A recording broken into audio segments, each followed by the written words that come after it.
Hi, welcome to another fun beading class and happy Friday.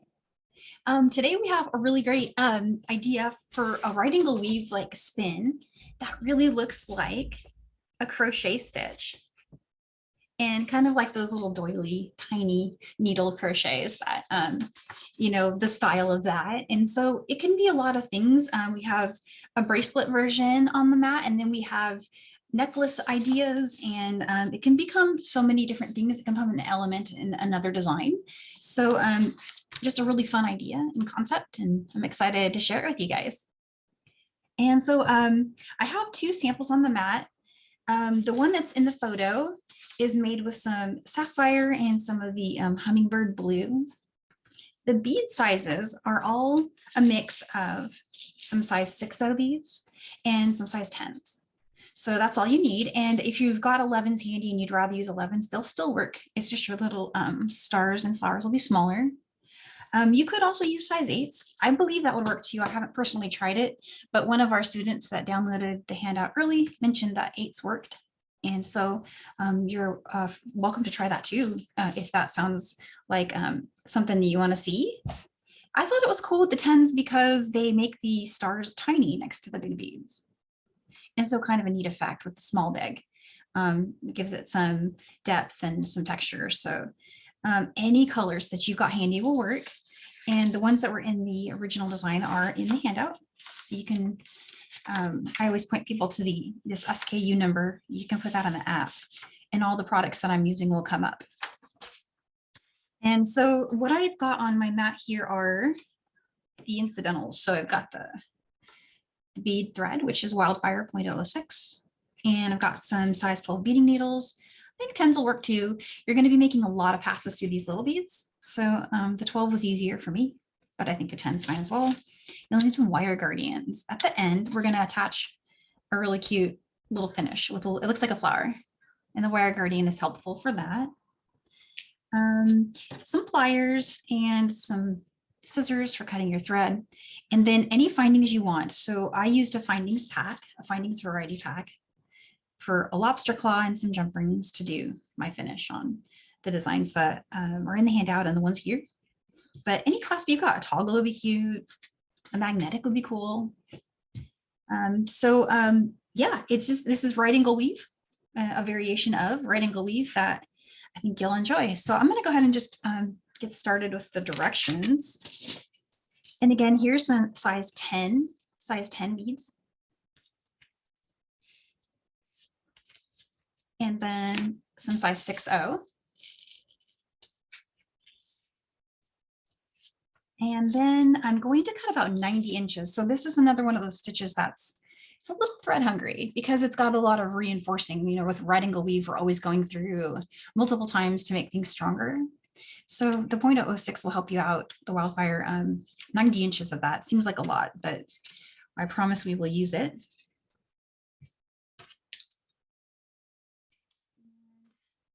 If anybody's out there new to beading and struggling with threading needles, one of the things that I always do before every class is show this trick from Meredith Roddy, where you take your chain nose pliers, or in the case of what I have here, some square nose chain nose pliers, and flatten the end of the thread. And when you do that, it makes it paper thin. So it's going to go through your needle a lot easier.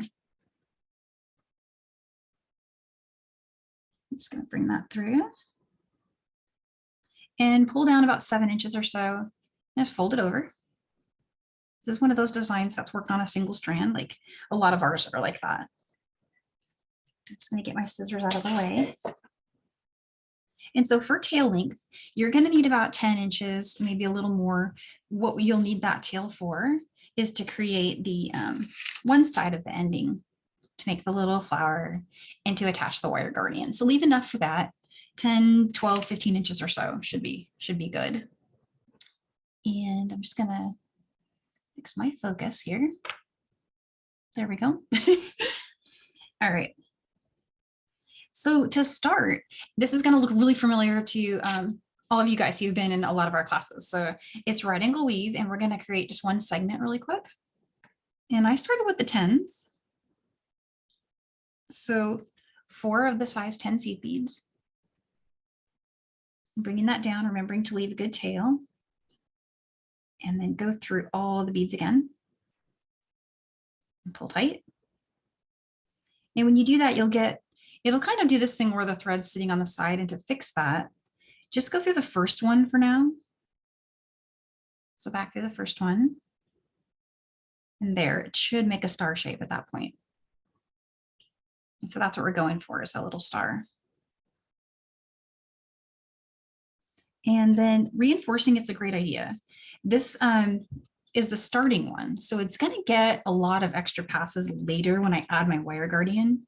So for this particular step, I'm not going to go back through again. I will on all the others, but on this one, I know that's going to happen with my tail thread when I'm adding my wire guardian and everything at the end. So that's why I'm not reinforcing this one just yet. But what I am going to do is travel through so that my tail is here and my building side's here. So just going to go through 1 and 2. And if yours is a little loose, don't worry, because that, again, at the end, we're going to reinforce that. But there you go. So now my working side's coming out over here on the right, and my tail side's over here on the left. And I'm ready to start building the next segment. So the next one's really fun. We've got a size 6, and then you'll need to put a size 10 in between. And we need a total of 4 of the size 6 beads. And so you don't need a 10 on either side, because we're going to use the one that our thread's exiting over here. I'm going to go back through it. So the tail's exiting this way. We're going to go back through it on this side.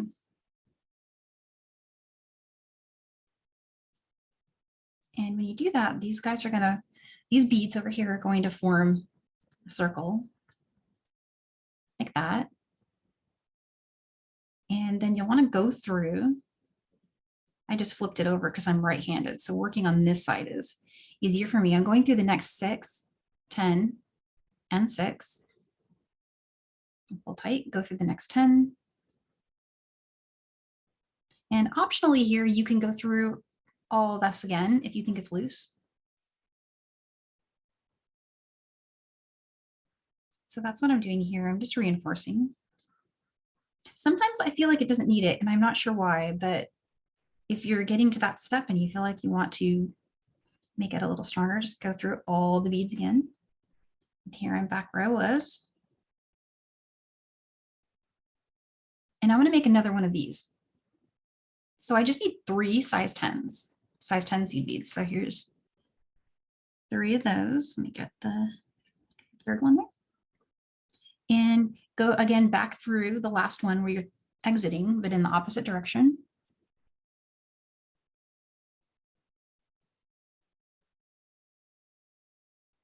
And you'll have another little segment there. And so from here, we're going to add our stars on this side and this side. So to do that, it's the same thing we did before. We're just going to go through the 6 and the 10 there, pick up 3 more of these little seed beads and go through again in the opposite direction of our exiting tail there.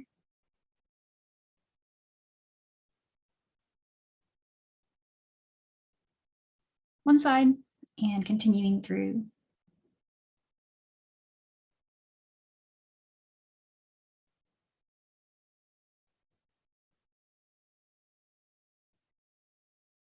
I'm going to get to the other side, go through this one.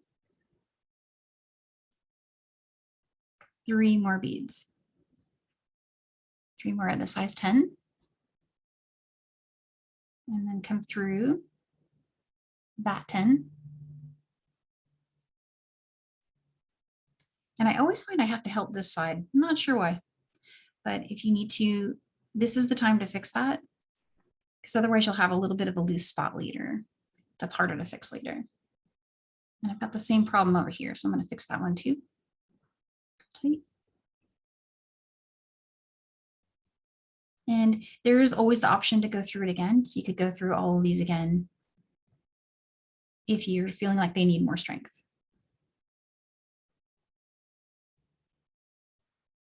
And so there's one. And so from here, we'll need to travel through this bead and that bead to get to the one that's facing the right. This is my right over here.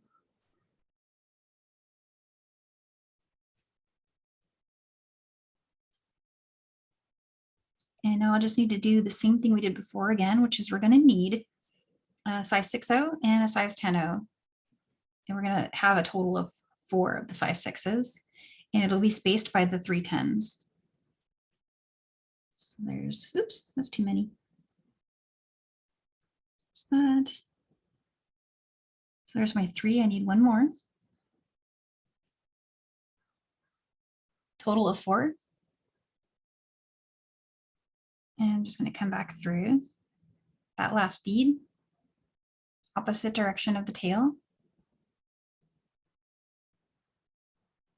And there we are, kind of back where we were. And so in the directions, what you'll see in the handout is it tells you to go through the 6, the 10, the 6, and the next 10. And from there, it has you building the next round of 6s. Then you build this one, go through here, build the next one. But what I've been doing on my designs is going through it one more time. And I just noticed when I was doing my sample earlier that extra little stability, because you see this gap here, it doesn't fix as well on the second trip around as it does now. So I've been doing that. And then alternatively, if you get through here and you're feeling like your star is lopsided, so the one that's connecting these two, if it's not popping, you can also reinforce that at this step. So let me show you what that looks like. They're just some little troubleshooting tricks for what I think is the most challenging part of this design, which is getting the tension right. And I'm not perfect at it, so this is how I make up for that. I just go through again, and it just kind of heals all of it. So that pops so much more than it did a second ago, right? So if you like that too, when you're starting your design, you could cut more than, depending on how long you want your design to be, but 90 inches will get you there with 1 round of reinforcing. If you're doing 2 like me, you might need more like 100, 110, 120, a little bit more thread. And that said, you can always add thread too. Okay, so now I'm back where the handout says to start building stars. So reinforcing is done. There's 3 more. And all I'm going to do here is I'm just going to go around and put these little points on each one. And then if you're wondering if it matters what order you add these in, it doesn't. You could have added this one over here on the way up when we were making that trip around earlier, and that would have been totally great too. It'll all work.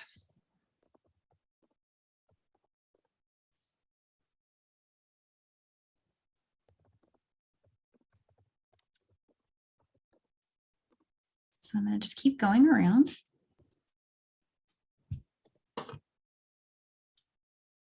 Definitely glad to be using a size 12 beading needle because it is a really tight connection, but that's good. That's what I was hoping for. Here's 3 more size 10s. Come through. And there we go. Now I'm just traveling, getting to where I need to be over here.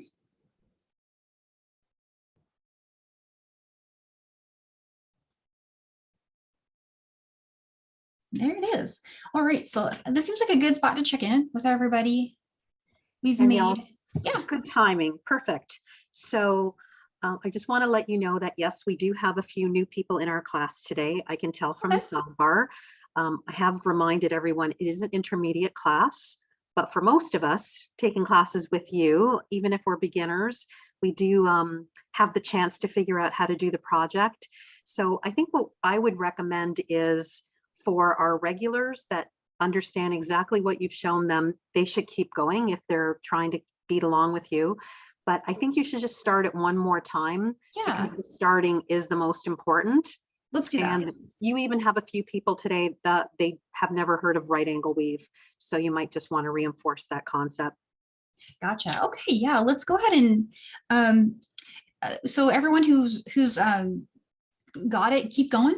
And we'll catch you guys when we get back to putting the clasp on, but I'm going to go through it at a little different speed, creating it just from the beginning.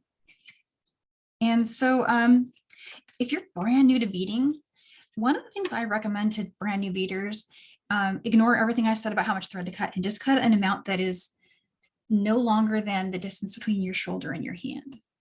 Because when you have to do so many pulls through with the thread until you've developed that feeling in your hands for like the tension of your piece, it really helps if it's not, you're not having to do multiple pulls through your design. So start with a small amount. You won't be able to do a whole length with that amount of thread, but it's possible to add thread.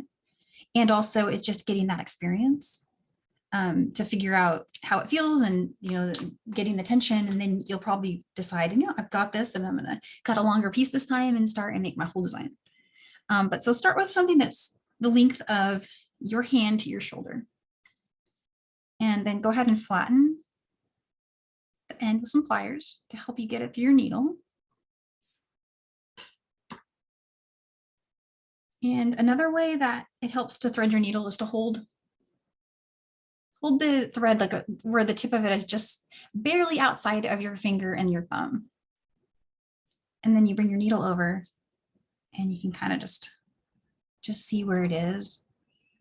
And it can be really challenging to thread a needle. So give yourself some patience and some grace, and don't worry if you have to try a bunch of times. That if it starts to get where this end over here is too soft, you can cut it again, flatten it again.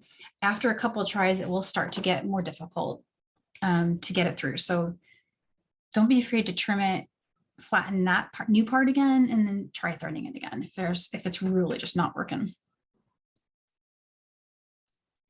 Okay, and so what I thought I might do is, now in the handout it has you starting with the teeny tinies, but what I thought I might do is bring in a bigger bead.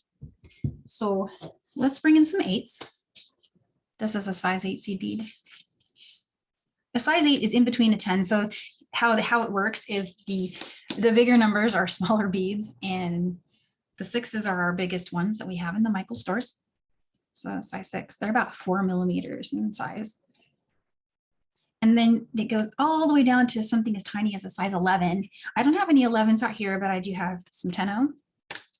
And all of our tubes are color coded. So when you're in the store, you'll see the 10-0s are that size, and 8-0s, we have a green label for those. Those are just a step up in size. And then our fuchsia label is the 6-0, the biggest bead. These are primarily the sizes I work with in class. I do use 11s a lot too, but the 10s are just a little bit easier to see. So sometimes if I can, I'll opt for those. But 11s often can be substituted and the design will still work. And if they can't be subbed, I always let people know in advance, but most of the time they can. And so the step that we were doing, the very first step we were doing with the 10s, I'm just going to do it with the 8s, a little easier to see. You're going to pick up 4. And all a right angle weave is just making loops over and over again. That's pretty much the whole premise, is you string some beads and you make a big loop. And then you add on a new loop that shares one of the beads from the first loop. So I'm going to string these 4. And I'm going to leave myself enough tail to do my clasp.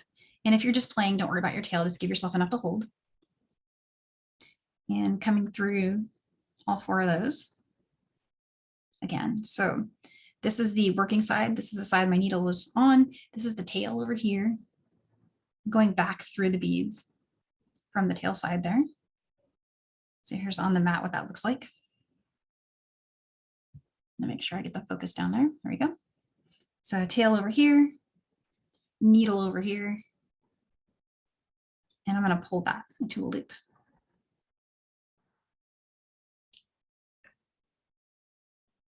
And I need to close that loop up. It's a little loose on that side. So just come through the first bead. And then I like to pull on the tail and the working thread and tighten it. And then you'll get this little square. Looks like that. And then from there, go through the next one in the round And I'm just going through the one that's on the side that my needle thread is on. And I'm going to go through the top one.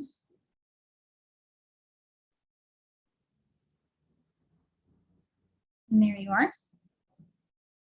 And then you're just going to add on. And so the premise with right angle weave is always that every subsequent loop that I do is going to have 3 new beads, and it's going to use the old one as its 4th bead, the one that's in its predecessor.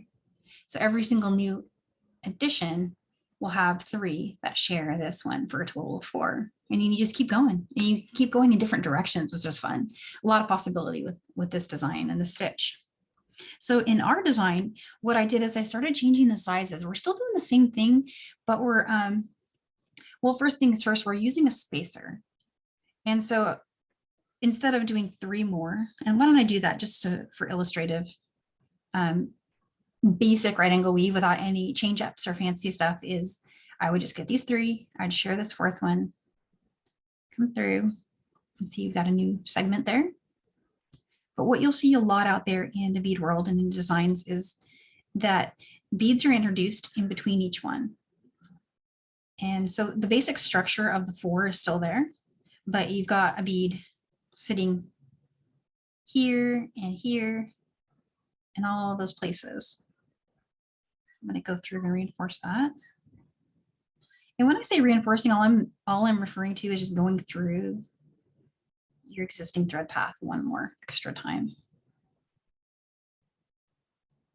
So that's right angle weave basic, just, you know, just adding 3, sharing the former for a 4th, and you just keep going. So what we did in this design to change it up and make it a little more, you know, special and intricate is we started adding more than that. So we've got, this is basically bead 1 with a spacer, and bead 2 with a spacer, and there's 3, and there's 4. And so I would need another spacer to have a square, right? I would need 4 of each of my beads to have a square. I'm going to use my bead from the last segment. I'm going to use that one as my 4th bead by going through it. And then when I pull tight, I get a circle here. And so that's basically what we're doing, is we're just adding these, and then you'll see me going through all of these again just to make it tighter, because see how loose that is? It's moving all around, and it's very hard to do beadwork with, you know, loose tension. So I just go back through it all just to make it extra easy. And there you go. And so all we're going to do now is we're going to put, see how there's 3 beads here, or we're going to put 3 size 8 beads here, 3 of them here, 3 of them here, to make that symmetrical shape where every point has a little star on it. And again, it doesn't matter what order you add them. You could add them now. Like, I'm going to go through this one first since I'm here. Oops, it jumped away. First one. I go through the next one here. Add 3 more. And every time you do that, you get another little point that you can build on. So it really expands it out, right? Here's the one over here. I'm going to go through it. 3 more. Go through that.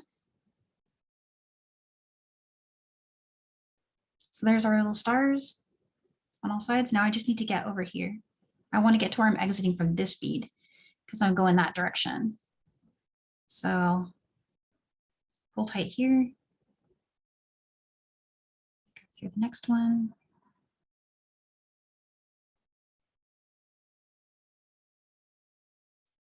So again, just traveling, and the added bonus of tightening everything up while I go.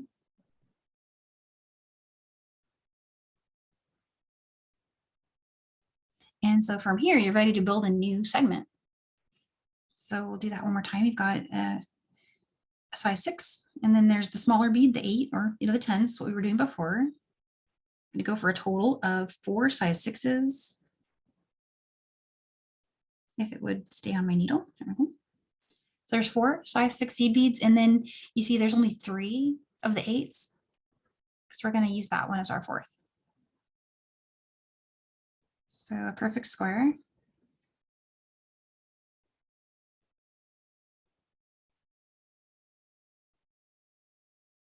And so there's the basic structure. And now I just need to reinforce and put the star points on these. So let's do that. A lot of motion here. See how it's just loosening up? And that will just drive you crazy. So it's really worth it, in my opinion, just to go all the way around again.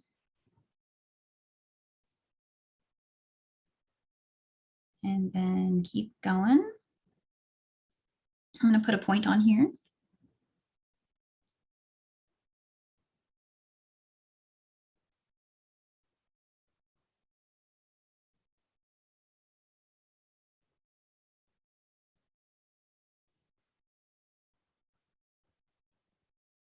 And then going around.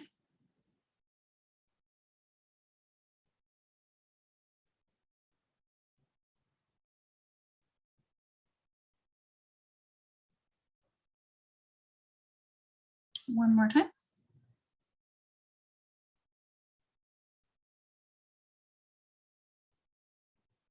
And what I'm doing here is helping it, because they don't always just pop into, position. So, but you can wiggle around, and you know how you want them to look, so you can get them to do that.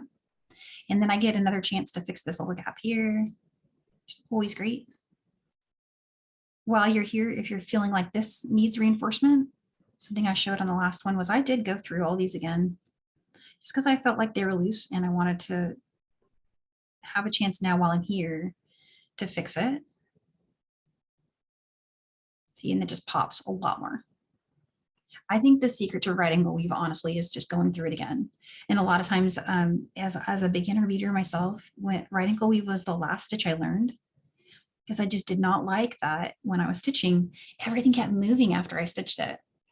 And it took me a long time to start liking the stitch. And it didn't happen until I realized that, hey, I can just use more thread and go through it 2 times. And then I get that solid pop where everything looks, like it was put together with purpose. And so that is the secret to writing a weave, is going through it again. And so how's everyone feeling about that? Let's look at the time. We're doing great. I could even show it again. What do you think, Carmi? Oh, thank you.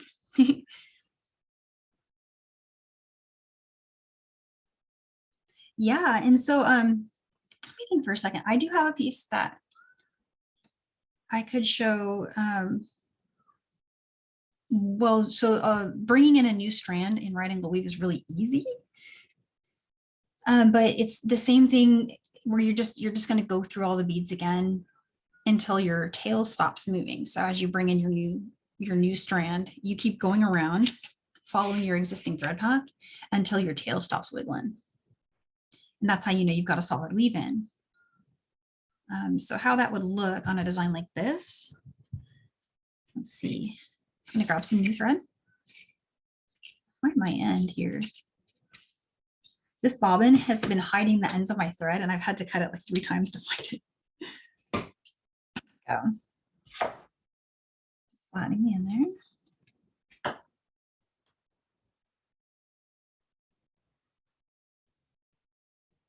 There we go. It's going to go through.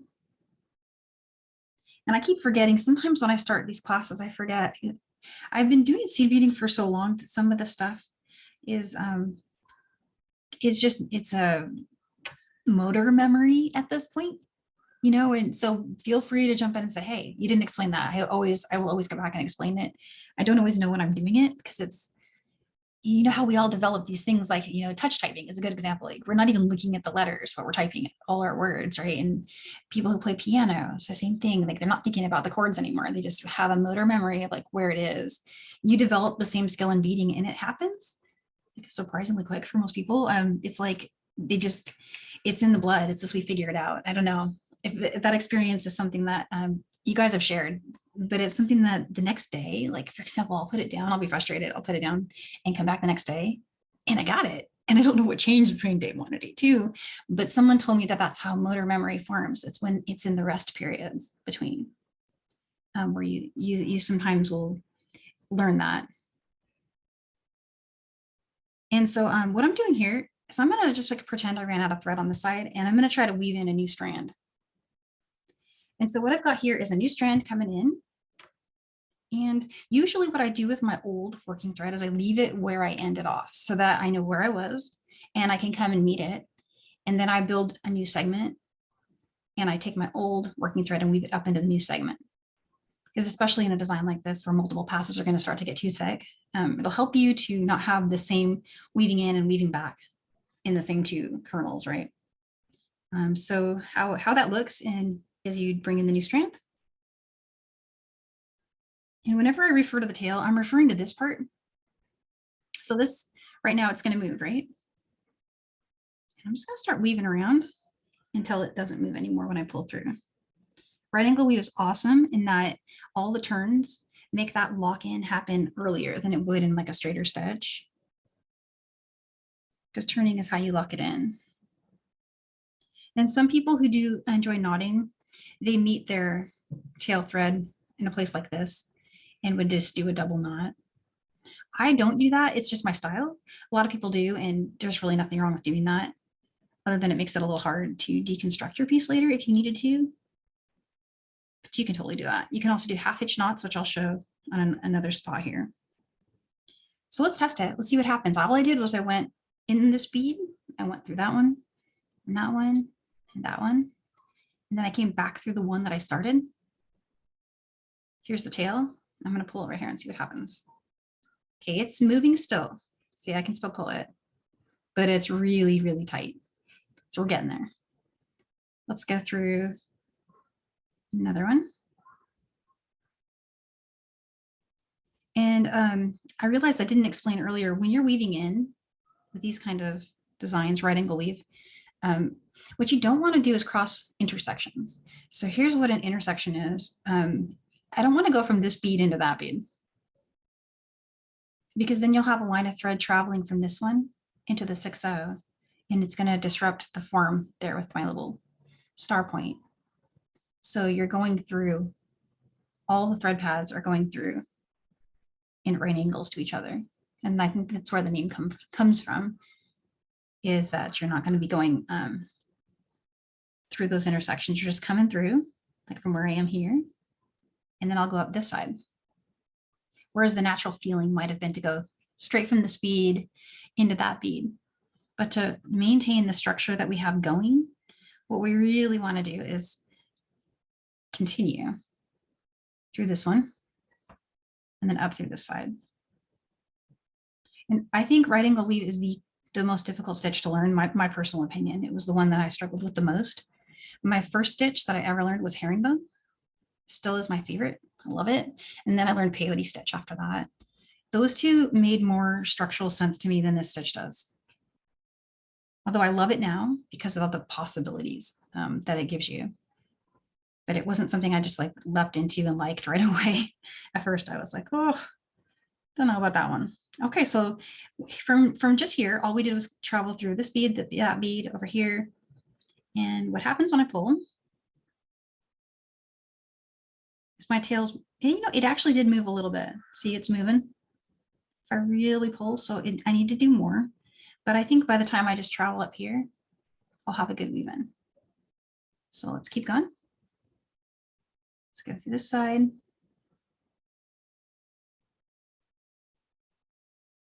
And let's come up. And again, not going to cross the intersection, right? We're not going to go through, not going that way. We're going to go through this bead. So we're traveling in circles, little circles.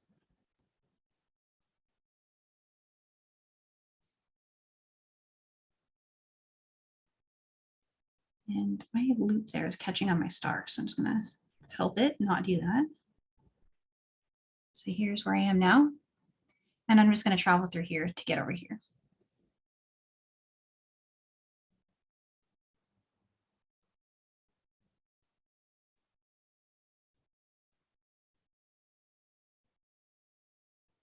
And let's go through this side.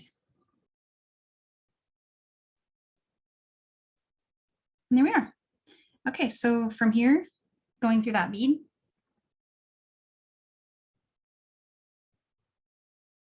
and up through here. And I promised to show you a 1/2 inch knot, and then I didn't do that. So why don't I make a segment and I'll show you a 1/2 inch knot with my old working thread when I bring it up into the new stuff. So here's the old working thread right here. And I've just come to meet it. And I ended up in the opposite direction. I think that's okay. It's you got a 50-50 chance of ending up in the same direction. I think if it mattered in my design, in order to make sure I'm exiting, you'd want to come up through 2 back. You'd want to come up this way or this way if you're coming in over here. But so it doesn't actually matter for this design which side you end up coming out of. I'm over here with the new thread, and here's my old thread.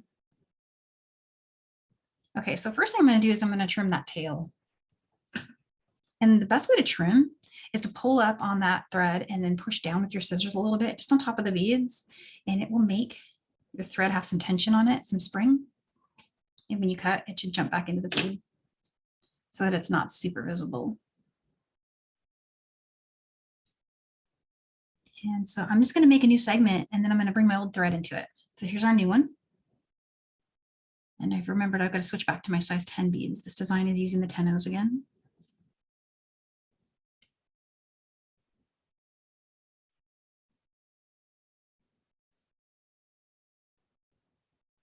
So there's my 4 size 6 beads, and it's got 3 10s because remembering that my 4th size 10 is this one here that I'm going to borrow from the last one.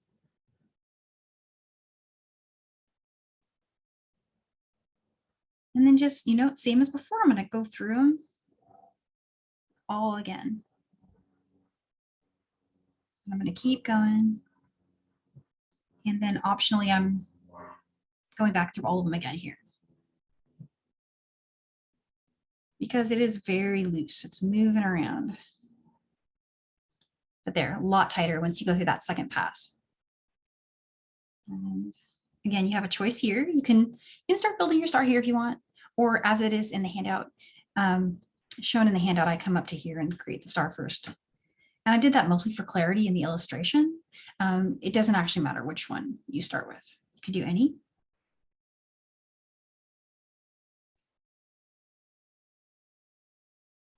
But there's one.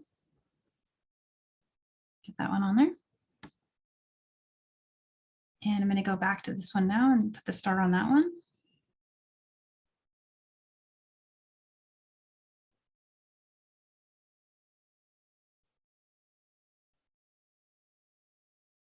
And it's a little wonky right now because I'm trying to dodge my old thread, but we're going to get rid of that really soon. Here's 3. Let's go through.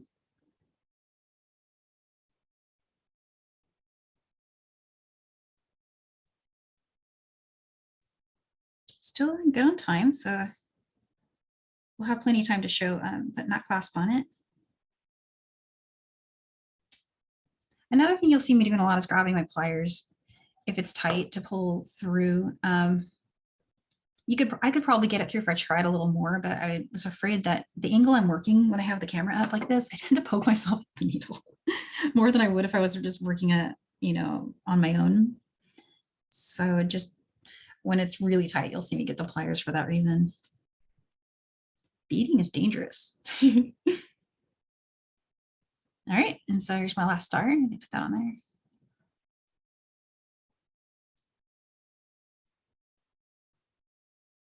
So pretty. That's really cute. I'm going to keep going. I'm weaving through now, just traveling. I want to get over here.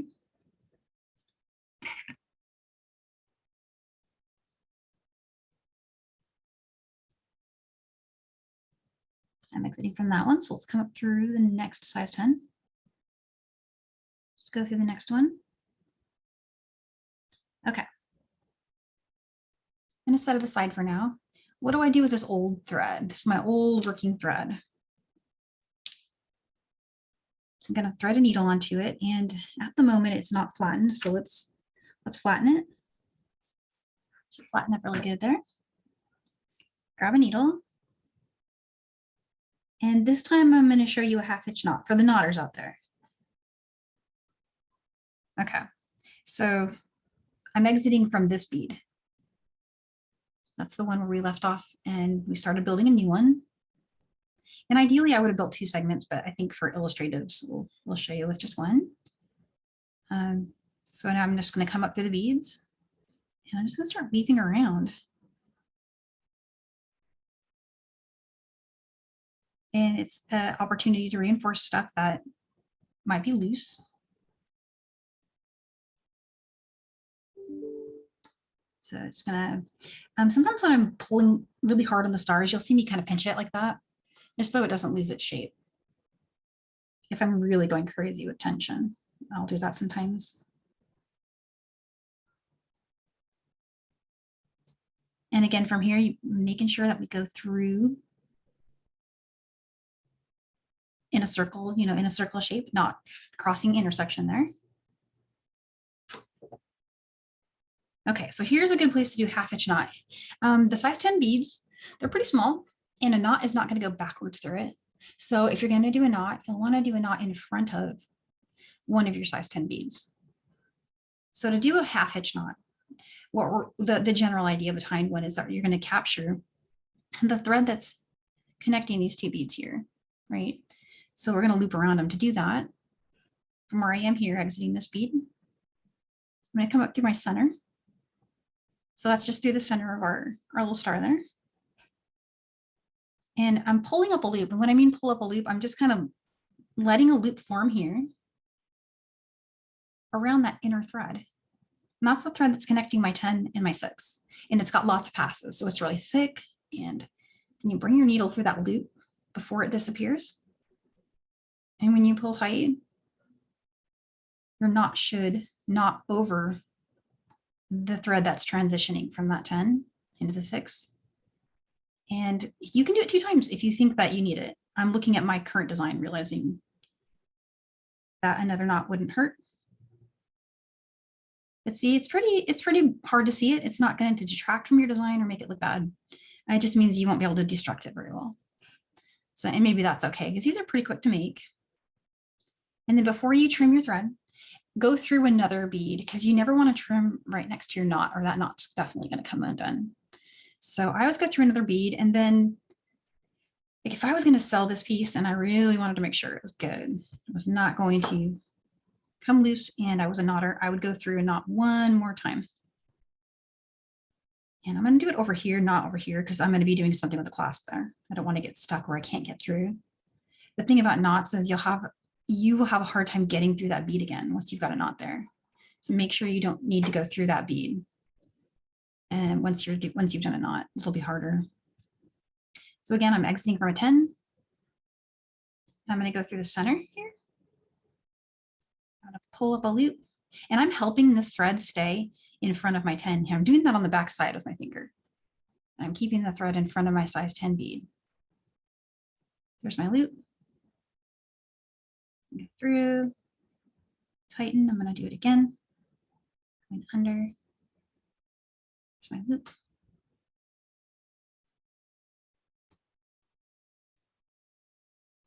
And it came off really quick, so sorry about that. I just need to restring.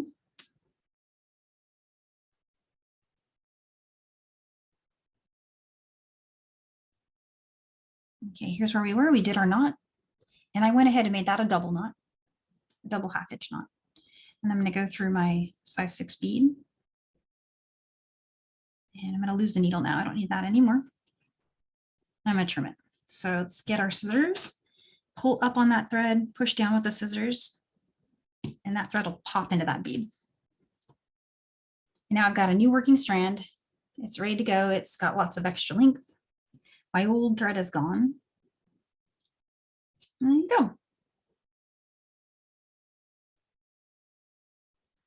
All right. So I'm just going to give everyone a second to jump in the chat and let Carmi know if there's anything I missed, if there's more questions. No, Danielle, you're doing perfect. You definitely have a core group that's dying to see how you add the clasp. We'll go on to that then. Yes, please. Awesome. Okay, well, let's jump into that. So from here, we're going to need to make sure we have our wire guardians handy. And again, those are, sorry about that. Those are these. They're on the tool wall at Michael's. And they're really handy for lots of stuff. I like to use them with stitching, and lots of people using on their beading wire. So they come in these packs, and you'll definitely use them once you have them. And then here's where I was left off. I left off at this size 10 seed bead that's at the end here. So that one right there. I'm going to grab my wire guardian, get it ready, pick up one size 10 seed bead, go through. There's the way that the wire guardians are made is there's these little holes, and the thread will be secure in that until you get through this kind of like tube there. It's like a little tube. Let's see how my needle's in there. It's stuck through this tube, but now it's open. So you do need to help your thread sit in what's called the well. And the well is just this little kind of divot in the top of the wire guardian. So what you'll see me doing to help it stay where I want it to be is I'll be kind of pinching it like this to keep the thread inside. But so far what we've done is we've strung a 10, one side of the wire guardian. So loop around and go through the tube on the other side. So it's going to look like that. And then if you pinch it, here's my index finger and my thumb. If you pinch it and you pull, it'll help that thread go into the well at the top. And then just pull down. And before you go on, grab another size 10. You want one more of those. And then go back through the 10 that your thread is exiting originally. And if you're lost about which one it was, you can pull this back up to see where you are. But so just for memory, I was exiting from this side of my size 10 bead. And I did all that rigmarole with the 10, the wire guardian, and then the new 10. And all I'm doing now is just going back through. Same as before what we were doing with our segments, but now I've just got all this stuff going on over here. And if it got loose on you and it moved, that's okay. You can do this. You can pinch it again, make sure that the thread is in the well, and then just pinch it here, lay it flat, and just kind of bring it down. And what I'm aiming for here is it's not going to be like super tight, but I'm aiming to get it to sit, you know, as much as I can in that position. It's basically another segment, but instead of what would be another 10 bead, like our second of the 3 beads, we're replacing it with the wire guardian. But essentially it is just another segment. And so from here, I do recommend reinforcing this one more time, meaning I'm going to go through the 10, around the wire guardian, through this 10 and back through that one, just to make it strong. So there's one side. I go through and coming around through the other side. I'm getting hooked on my stars there. Helping that stay where it is inside the well here. A lot of times your thread is going to try to sneak down and it'll end up being sitting like right here. You don't want that. You want it to stay in the well. One last place to go would be from this spot. I went through this 10 and I'm going to pick up a new 10 and I'm going to cross the intersection. So we haven't done this in any of our other segments, but what I want to do is connect this because it looks like a cool flower if you do that. And it also makes it really stable. You're not just balancing on this one little size 10 bead. So go ahead and go down through that one.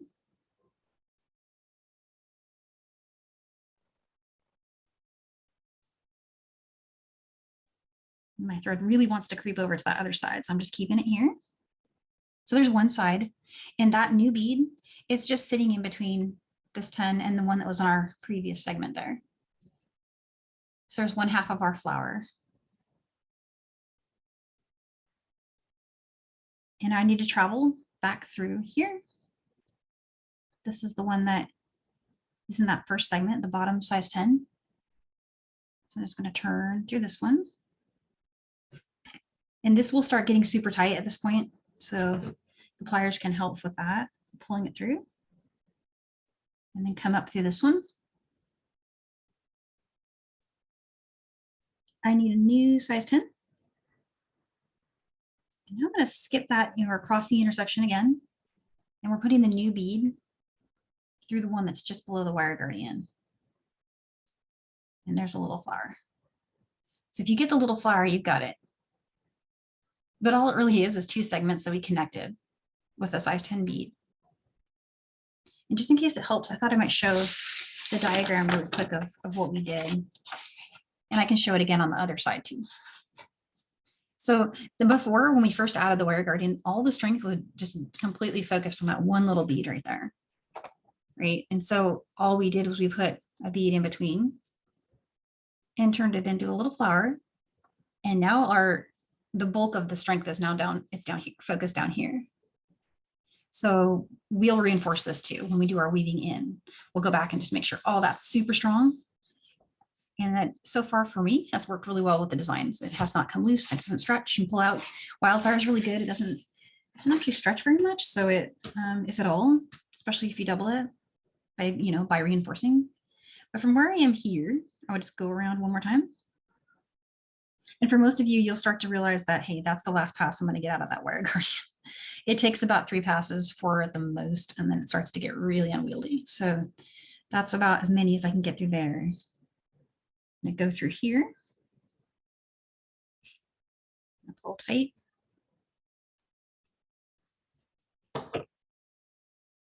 And as we were talking about before, now all of the weight of the clasp is concentrated on that bead down here. So to fix that or just make that a little bit more manageable, I'm going to loop around.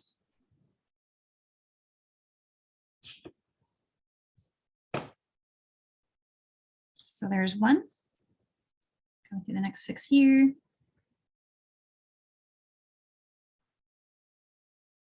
Next 10.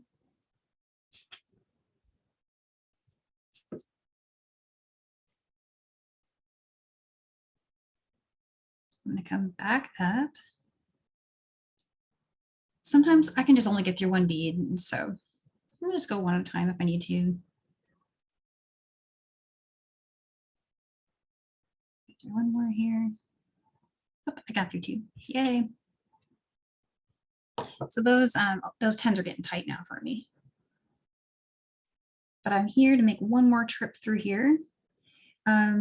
What I notice is when I'm going through beads that have lots of passes, the reason that it really will not go through is because it's puncturing the thread that's already there.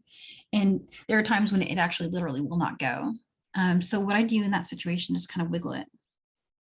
So just try to get to where it's going through without a lot of effort by maybe even just like spinning it a little bit, and it will kind of push the thread out of the way that's inside that bead. You'll probably still need to use your pliers, but it's at least possible to get through it. If it's really resisting, be careful because you can break your bead. And if you're really like frustrated with it, as we showed over here, you can just go to an 8-0. A little different look, but no worries about thread passes. So one good alternative there. So no, yeah, so there we are. So now we just need to weave in. So all I do for weaving in is just travel down. You could even do a knot here if you wanted to. Same thing we showed before with weaving in the thread. Let's see, how are we doing on time? We're tight. Does everyone understand adding the wire guardian?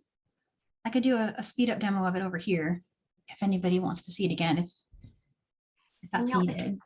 I think we're good because you've done a really thorough explanation of this, and the illustration is awesome. Oh, thank you.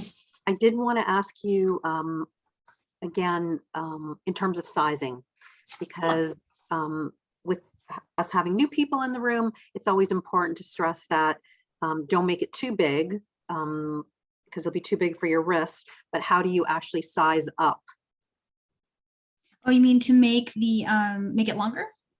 Because someone was asked, they noticed that you've got 13 in your the one that's your sample, and so you could easily turn that into a bigger wrist bracelet just by adding a little bit of chain or the extra findings on the end. So if you could just chat a little bit about how to size your bracelet now.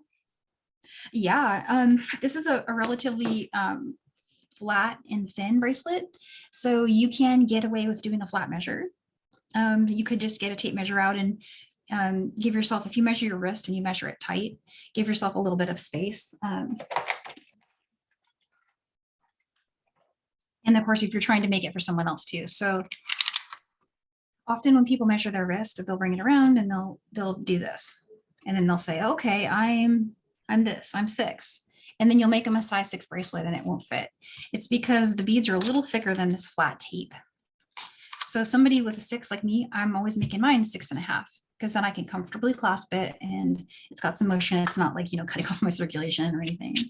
So that's a little tip for measuring and having your friends measure and things like that. But then for how to make it longer, you can, of course, just add more repeats, or you can take off repeats to make it smaller. You can add adjustable chain if you don't know the wrist size of your recipient. Adding in a length of chain is a really beautiful way to make your piece have a spot for like a little dangle. You can put a little charm at the bottom. That gives it weight when you're putting it on. And it helps when you're putting things on if there's a weight over here on the chain side, because then as you're clasping, it's gonna, because you know how we kind of flip our wrist as we're doing that? As you're flipping it, there's a gravity assist here, right? And if there's weight here, it's gonna not just go flying like that, right? So I always put weight on the bottom of my chain in the way of a little charm or a wire wrapped seed bead or something like that. And then you can hook it yourself. So that's another thought on sizing.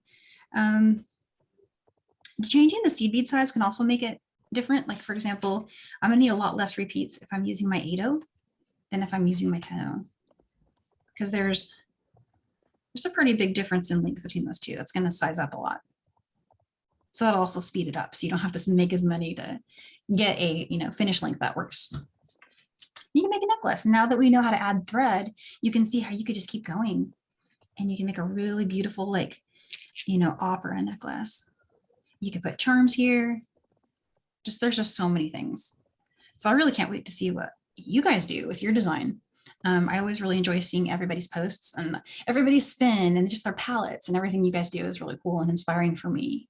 So if you want to tag us, and we're always really good about, cheering you on and sharing and stuff. Yeah, and so, thanks, Jimena.